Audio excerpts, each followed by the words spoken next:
আসসালামু আলাইকুম গাইস, মই ইফতাৰি এতিয়া পকৰি বনাই আছো। এইটো চাও তেলত দি দিম।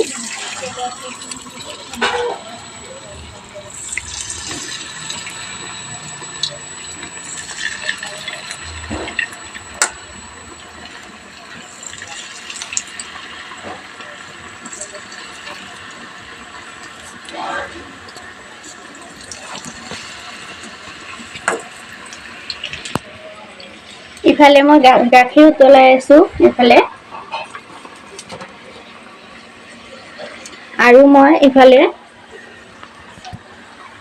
ইফালে পকৰি বনাই লৈছো। এইটো চাও কোমোৰা পাতৰ, আৰু ইফালে কচু মিছলা মাছেদি কিনে বনোৱা হৈছে। সেইকাৰণে ৰঙা চাহ বনাই আছো, গাখীৰটো উতলাই থৈ আছো।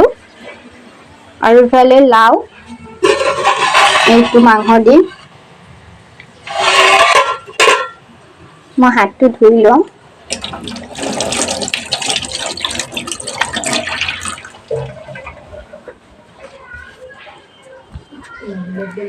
ইফতাৰিৰ কাৰণে মই এতিয়া কমলা, মৌচুমী আৰু এটা ডালিম এইবিলাক আমি খাম।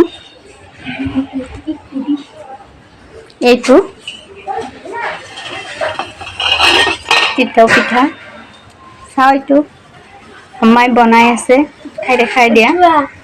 দেখাই দিয়া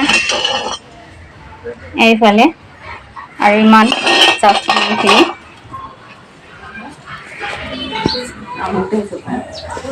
আমি ইফতাৰিৰ কাৰণে এইখিনি ব্যৱস্থা কৰিছো।